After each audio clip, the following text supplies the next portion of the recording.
Hello students, welcome to AS Tutorials.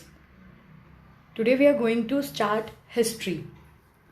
So students, अब तक हम लोगों ने जो हिस्ट्री स्टडी किया है टिल 8th स्टैंडर्ड, वहाँ पर हम लोगों ने हिस्ट्री हमेशा पास्ट पीरियड्स का, दैट इज़ बिफोर इंडिपेंडेंस का स्टार्ट किया है. करेक्ट. मतलब 1947 के पहले क्या हुआ, हमने ब्रिटिशर्स के अगेंस्ट कैसे फाइट किया, हमें कैसे इंडिपेंडेंस मिला, गांधी जी का क्या रोल था इन दी इंडिपेंडेंस, ये सब हम लोगों ने टिल 8th स्टैंडर्ड स्टडी किया है. करेक्ट. पहले हम लोगों ने महाराष्ट्र का हिस्ट्री पढ़ा था एंड देन उसके बाद हमने इंडियन हिस्ट्री पढ़ा था, but that history was before 1947. मतलब इंडिपेंडेंस के पहले का हिस्ट्री हमने पढ़ा था. ओके. नाउ दिस ईयर, इस साल हम लोग जो हिस्ट्री पढ़ने वाले हैं वो हिस्ट्री बेसिकली 1947 के बाद का हिस्ट्री है. मतलब वी कैन से दैट कि इंडिपेंडेंस के बाद हमारी कंट्री ने कैसे स्ट्रगल किया, आज हमारे पास जो टेक्नोलॉजीज़ है, आज हमारी कंट्री जितनी डेवलप्ड है, हमारे पास प्रॉपर कॉन्स्टिट्यूशन है. सो ये सब चीज़ें कब हुई थी? आफ्टर 1947. हमने इन सब एरियाज़ में इंडिपेंडेंस मिलने के बाद प्रोग्रेस किया था. सो इस पूरी बुक में, मतलब हमारा 9th स्टैंडर्ड का जो हिस्ट्री है वो पूरा हिस्ट्री बेसिकली किसके रिलेटेड होगा? इंडिया आफ्टर इंडिपेंडेंस के रिलेटेड होगा. दैट इज इंडिया को इंडिपेंडेंस मिलने के बाद 1947 के बाद हमारी कंट्री के अंदर जो भी चेंजेस आए, है ना, भले ही वो चेंजेस सोसाइटी को लेकर हो, साइंस को लेकर हो या ट्रेड को लेकर हो, किसी भी चीज़ को लेकर हो. सो बेसिकली यहाँ पर हम वो चेंजेस पढ़ने वाले हैं विच केम आफ्टर इंडिपेंडेंस. इंडिया ने इंडिपेंडेंस के बाद कैसे ग्रो किया, आज हम जहाँ पर हैं वो सब हम कैसे आए, वो हम अपने 9th स्टैंडर्ड के हिस्ट्री में पढ़ने वाले हैं. सो हमारा फर्स्ट चैप्टर जो है of history is sources of history. ना आपको याद होगा तो ये चैप्टर हमें हर ईयर आता है. हर ईयर हमारा जो पहला चैप्टर होता है is sources of history. Now ancient history और मॉडर्न हिस्ट्री, ये दोनों के जो सोर्सेस है वो अलग अलग होते हैं. करेक्ट. जैसे एंशिएंट हिस्ट्री में हमें जो सोर्सेस मिलते हैं वो कैसे होते हैं? समथिंग लाइक कॉइन्स हो गए या ये सब चीज़ें जो है वो हमारे सोर्स में काउंट होती है. बट मॉडर्न हिस्ट्री में बिकॉज टेक्नोलॉजी चेंज होती है, सो सोर्सेज जो है वो भी चेंज होते हैं. सो बेसिकली हमारा ये जो पूरा चैप्टर है, फर्स्ट चैप्टर, ये हमें क्या बताएगा कि हमें ये मॉडर्न हिस्ट्री के सोर्सेज जो, मतलब मॉडर्न हिस्ट्री के सोर्सेज कौन से हैं एंड कौन सी चीज़ों से हमें पास्ट इवेंट्स के बारे में पता चल रहा है. So let's start the chapter. Till now, we have studied the history of ancient, medieval, modern India. This year, we have to study the history of India in the post-independence era. Sources of modern history are different from those of ancient and medieval history. We can study history with the help of various sources like written sources, material sources, oral sources, and sources in the audio-visual medium.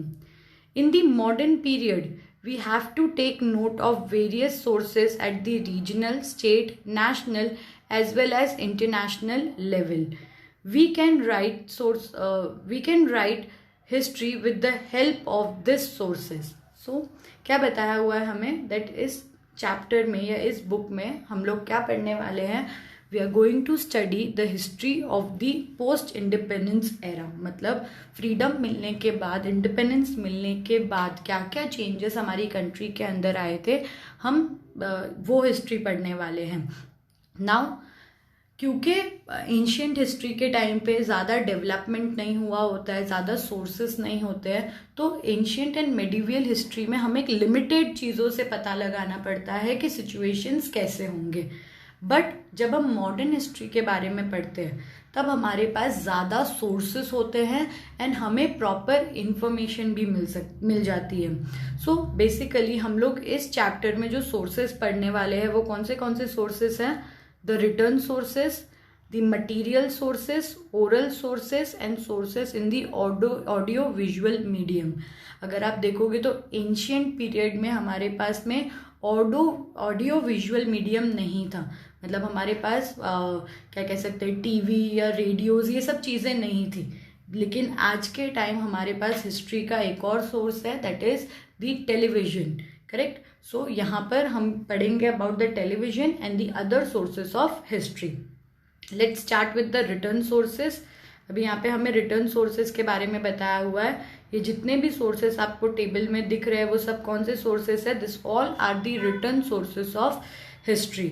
Newspaper ले लो, periodicals, diaries, encyclopedia, postage stamp, correspondence, ये सब क्या है? This all are the sources of history, written sources of history. अभी यहाँ पे हम एक एक के बारे में, जो इम्पोर्टेंट टॉपिक्स हैं उनके बारे में स्टडी करेंगे। Let's start it. सबसे पहले हम स्टडी करेंगे अबाउट द न्यूज़पेपर। किसके बारे में पढ़ने वाले हैं? सबसे पहले हम newspaper. Just as newspaper are considered as the fourth pillar of the democracy in modern period, they are also the major medium of information. क्या कहा है यहाँ पे कि डेमोक्रेसी में इम्पॉर्टेंट पिलर किसको कहा जाता है? न्यूज़पेपर को। बिकॉज न्यूज़पेपर क्या करते हैं? They circulate the information. Newspaper क्या करते हैं? They circulate the information to the larger medium. बहुत सारे लोगों को कम पैसों में एक साथ न्यूज़ प्रोवाइड करने का वर्क करते हैं। It was considered, if we consider the period from 1961 to 2000, we see that in the beginning there was no alternative to the print media, especially newspaper. With liberalization and widespread use of internet in India, an alternative for print media became available. Yet the print media is still continued to be powerful.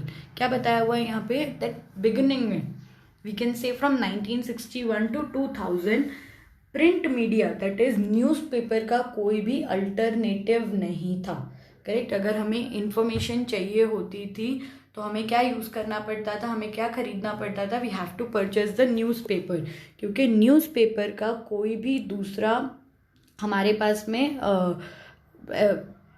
कोई भी alternative हमारे पास present नहीं था newspaper का, correct. लेकिन जैसे जैसे internet का यूज़ बढ़ा उसके बाद प्रिंट मीडिया का एक अल्टरनेटिव भी आ गया। आज आप देख सकते हो कि न्यूज़पेपर बिना परचेज किए भी आप पढ़ सकते हो न्यूज़ के बारे में, करेक्ट। सो अभी we have the alternative for the print media, but आज के टाइम पर भी प्रिंट मीडिया को पावरफुल कंसिडर किया जाता है। न्यूज़पेपर्स को अभी भी इम्पॉर्टेंट एंड पावरफुल कंसिडर किया जाता है। So let's study about the newspaper के एग्जैक्टली ये सब क्या है।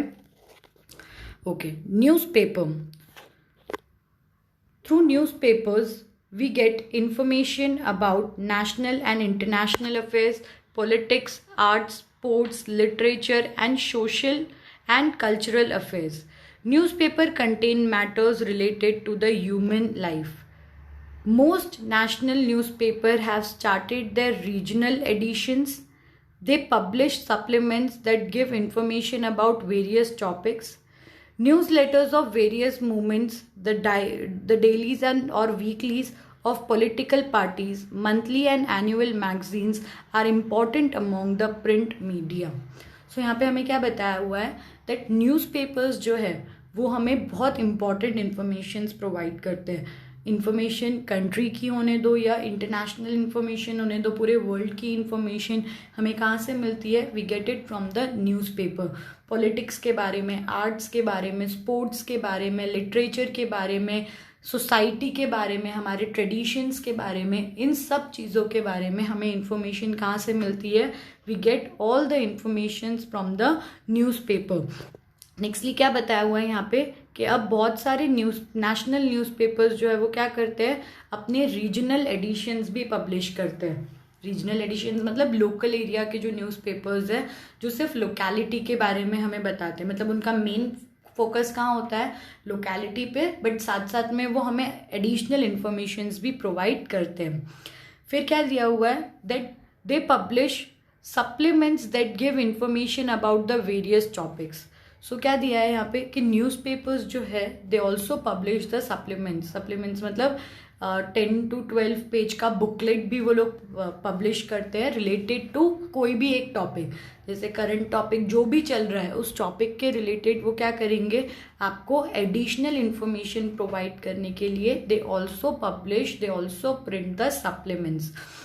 Nextly dailies, weeklies, monthlies, annually, ये सब हमें मैगजीन्स के फॉर्म में मिलता है। आपने देखा रहेगा कि कुछ न्यूज़पेपर्स हैं जो वीकली एक बार पब्लिश होते हैं जिसमें पूरे वीक का इंफॉर्मेशन हमें दिया होता है।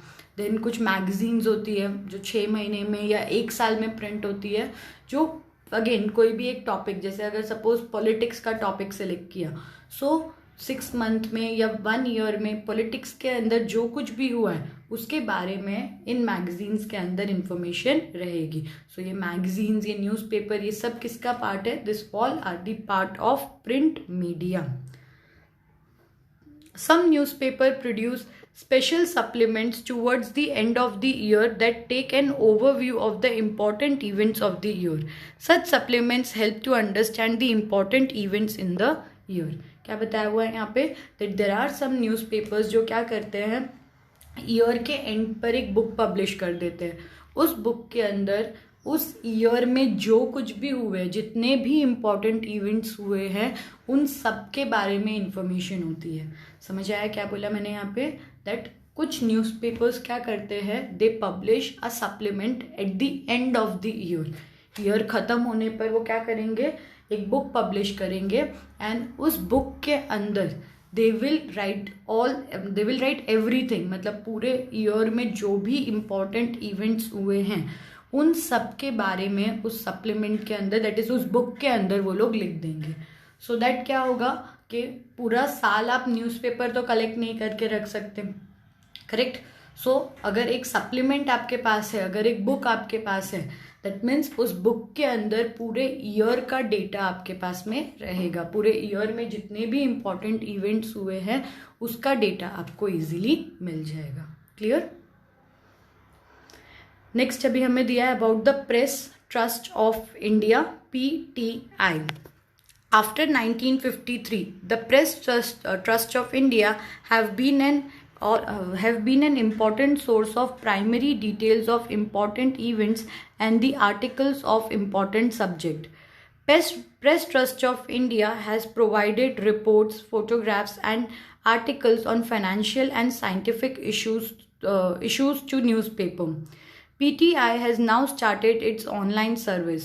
During 1990s, PTI started using the satellite broadcast technology instead of teleprinters to send news all over the country.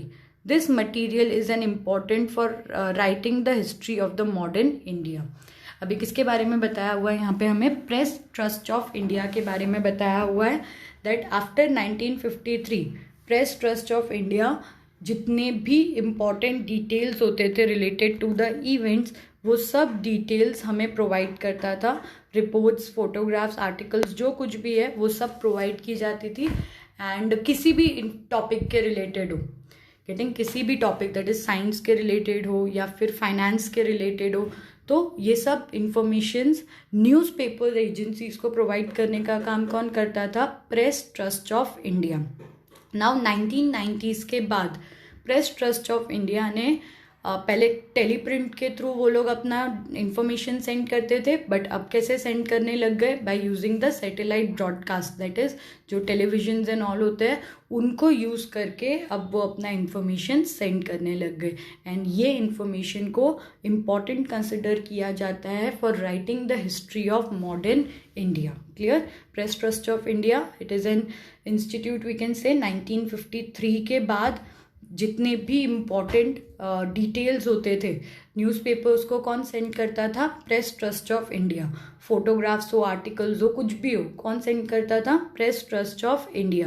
1990s के बाद प्रेस ट्रस्ट ऑफ इंडिया ने अपना इंफॉर्मेशन सैटेलाइट के थ्रू ब्रॉडकास्ट करना चालू किया इंस्टेड ऑफ सेंडिंग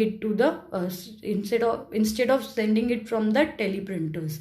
क्लियर? कैसे send करना स्टार्ट किया? They started broadcasting it. Okay, so ये भी एक इम्पॉर्टेंट एजेंसी वी कैन से है जो मॉडर्न इंडिया का हिस्ट्री लिखने में हमको हेल्प करती है। सो स्टूडेंट्स एक काम करते हैं, पहले हम लोग जो इम्पोर्टेंट इवेंट्स दिए हैं वो पढ़ते हैं एंड देन उसके बाद ये जो डू यू नो के बॉक्सेस है ना, इनको पढ़ते हैं। क्लियर? इस लेक्चर में हम क्या पढ़ते हैं? About the textual content, and ये जो डू यू नो है वो सब हम एक साथ पढ़ेंगे। Clear?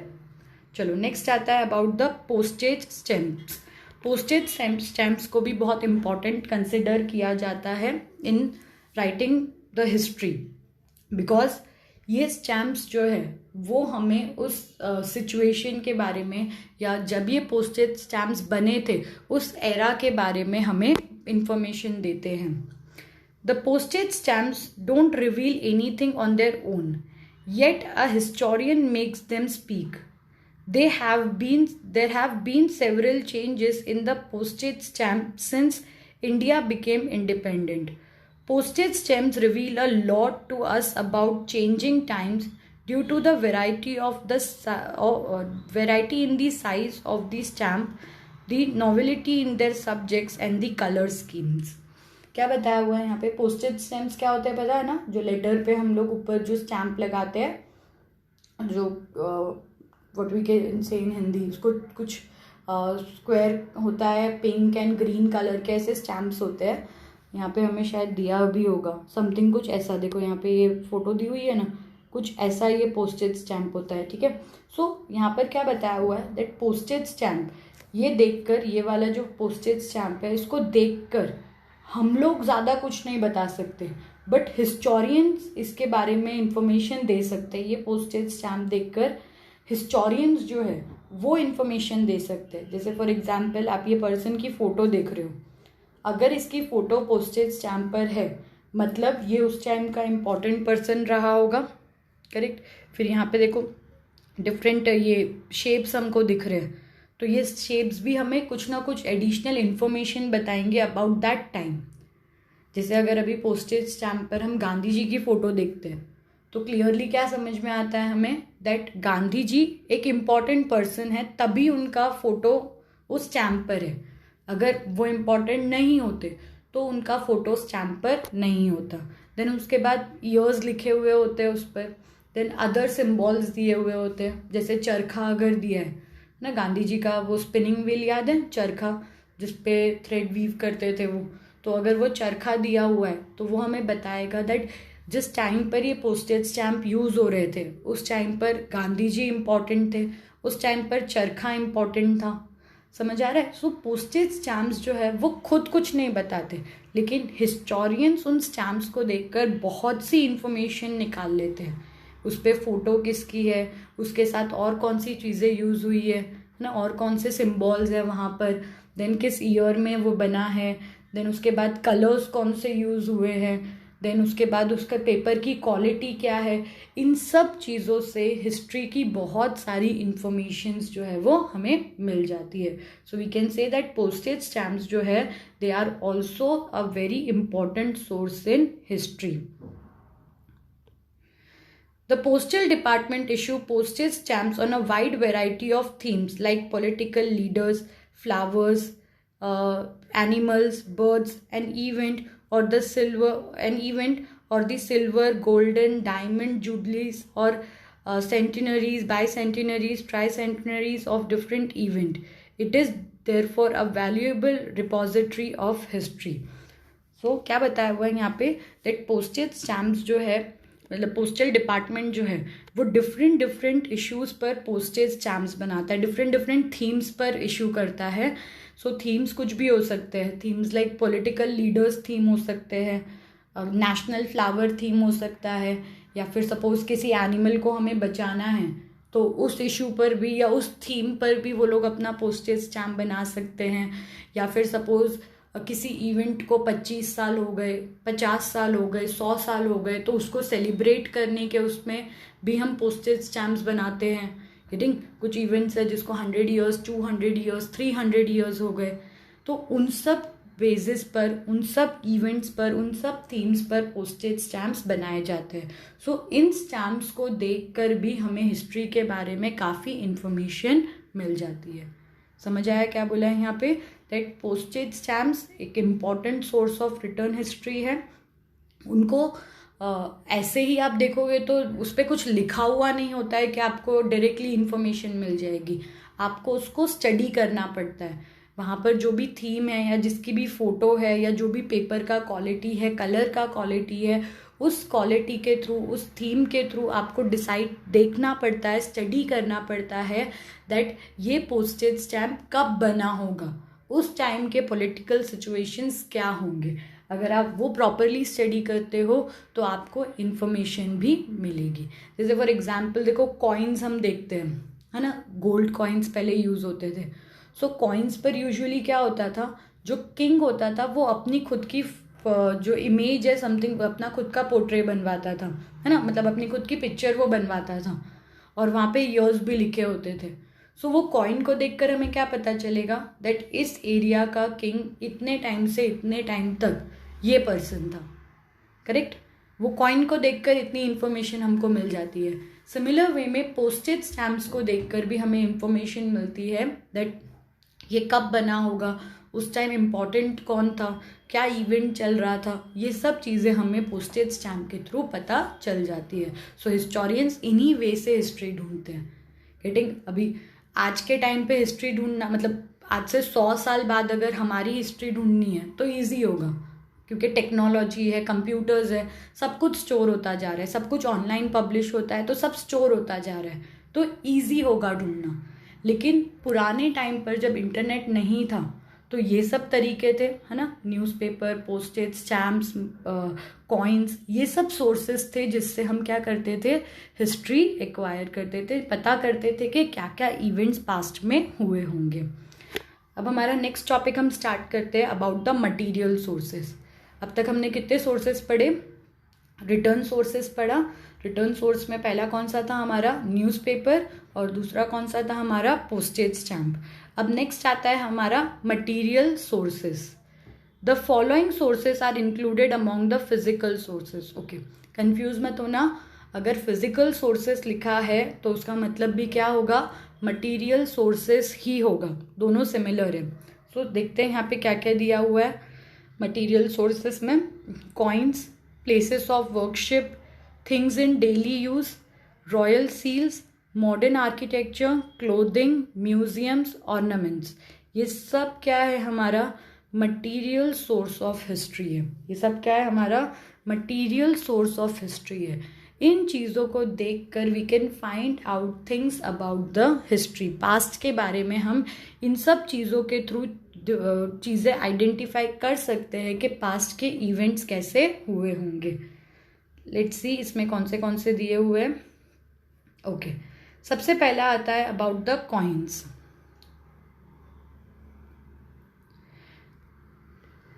We can also understand history with the help of the coins and the changes in the printing of currency note. Reserve Bank of India prints the note. It has its headquarter in Mumbai. क्या बताया हुआ है यहाँ पे that coins को देखकर या फिर जो नोट प्रिंट हो रहे हैं उनको देखकर हम काफ़ी सारी चीज़ें बता सकते हैं। जैसे अभी हम लोगों ने भी, हमारे जनरेशन ने भी करेंसी नोट्स को कम्प्लीटली चेंज होते हुए देखा है ना। डीमोनेटाइजेशन के टाइम पे आपने देखा होगा दैट 1000 and 500 के नोट्स चेंज होकर आए थे। सो ऐसे ही करेंसी नोट्स चेंज होते हैं। देखो आप, सिक्के भी चेंज हुए, पहले सिक्का यहाँ पे जैसा दिखाया है वैसा होता था, आज के टाइम पे यू हैव सीन थंब होता है सिक्के पर, है ना। 10 रुपीज़ का कॉइन आ गया है, 5 रुपीज़ के कॉइन में चेंजेस आ गए हैं। So every time coins and ये सब चीज़ें चेंज होती रहती है। तो ये जो चेंजेस है ये भी हमें बहुत सारे इवेंट्स के बारे में बताते हैं। अब यहाँ पे हमें बताया है अबाउट इंडिया। इंडिया में करेंसी नोट प्रिंट करने की रिस्पॉन्सिबिलिटी किसकी है, आरबीआई की। किसकी, RBI, that is reserve bank of India. इसको हम अपना सेंट्रल बैंक बोलते हैं। यहीं पर हमारे सारे करेंसी नोट, कॉइन नहीं, हाँ, नोट प्रिंट होते हैं। कॉइन कौन प्रिंट करता है, कॉइन गवर्नमेंट प्रिंट करता है। कॉइन कौन बनाता है, गवर्नमेंट बनाती है। लेकिन नोट्स को प्रिंट करने का काम किसका है, रिजर्व बैंक ऑफ इंडिया का है। एंड इसका हेडक्वार्टर कहाँ पर है, हेड ऑफिस कहाँ पर है, मुंबई में है। The coins from 1950s To those used at the present, the metal used for making them, their different shapes, the diversity of subject on them together help us to understand the important contemporary issue in India. Example, coins to convey the message of population control and coins communicating the importance of farm agriculture and of farmer.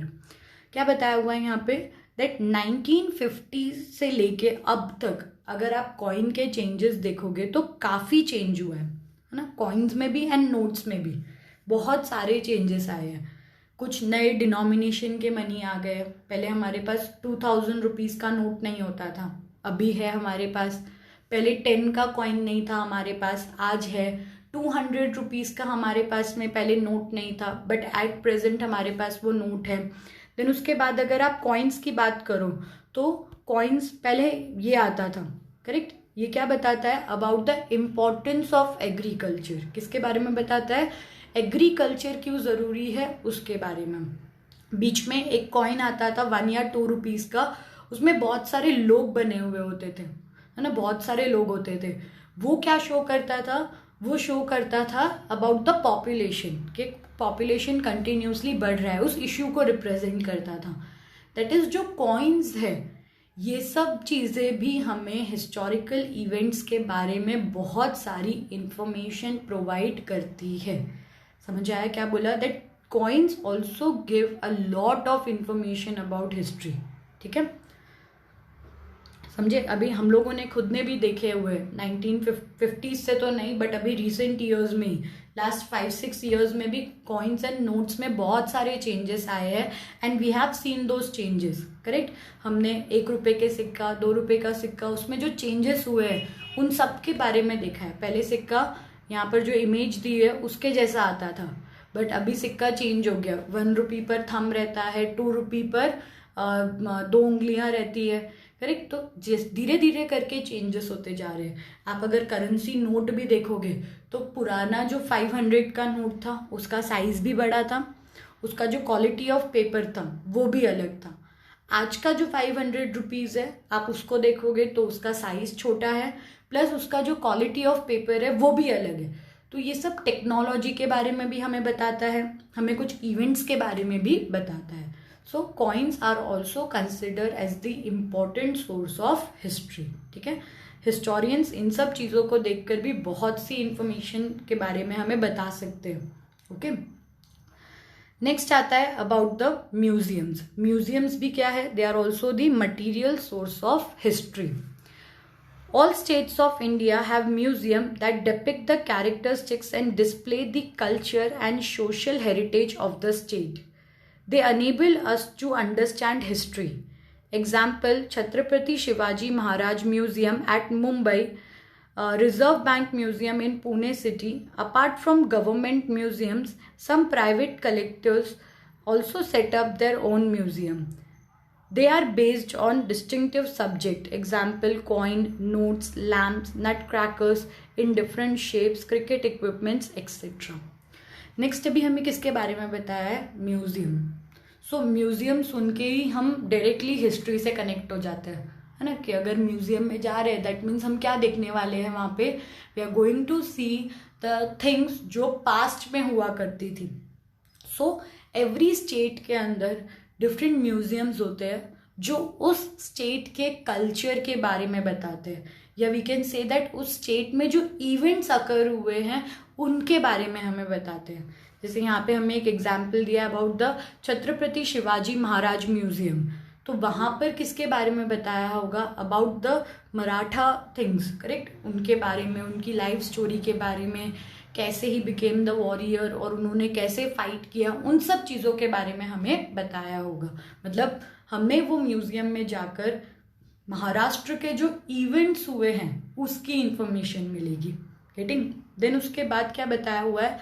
That government museums के साथ there are also private museums, correct. Government museums के साथ में even private museums भी होते हैं, and private museums में भी अलग अलग टॉपिक पर, मतलब अलग अलग चीज़ें वहाँ पे रहती है.